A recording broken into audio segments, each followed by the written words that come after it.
தலைவரை பார்க்க ஏராளமான பேர் நிறைய பேர் நிற்கிறாங்க. நான் தான் பார்க்க போகிறேன், நான் தான் பார்க்க போகிறேன்னு. தலைவர் என்ன பண்ணுறாரு, வெளில வராரு. வெளில வந்த உடனே தலைவரா எல்லோரையும் பார்க்குறாரு. அவருக்கு அளவு கடந்த மகிழ்ச்சி. நிறைய பேர் என்ன பண்ணுறாங்க, தலைவர் என்ன தான் கூப்பிட போகிறா சொல்லிட்டு ஆர்வமாக நிற்கிறாங்க. அதன் பிற்பாடு அந்த இடத்துல பார்த்தீங்கன்னா முக்கியமான விஐபிக்கெல்லாம் நிற்கிறாங்க.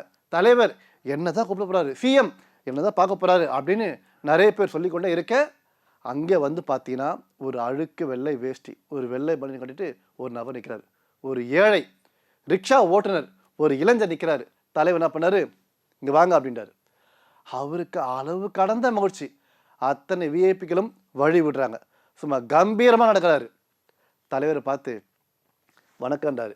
சரி சரி, கையில் என்னன்னு, தலைவரே உங்களுக்காக கடலை உருண்டை வாங்கி கொண்டு வந்திருக்கேன், இந்தாங்க அப்படின்னு சொல்ல தலைவர் என்ன பண்ணாரு, அதை அப்படியே எடுத்து குழந்தைய போல் கடிச்சு சாப்பிட்றாரு. அந்த ஏழைக்கு அளவு கடந்த மகிழ்ச்சி. அந்த இளைஞனை பார்த்து, நீங்கள் என்ன வேலை செய்கிறீங்கன்னு. தலைவரே நான் ரிக்ஷா ஓட்டுறேன். ஓ அப்படியா, சரி சரி, சொந்த ரிக்ஷாவா இல்லை வாடகை ரிக்ஷாவான்னு.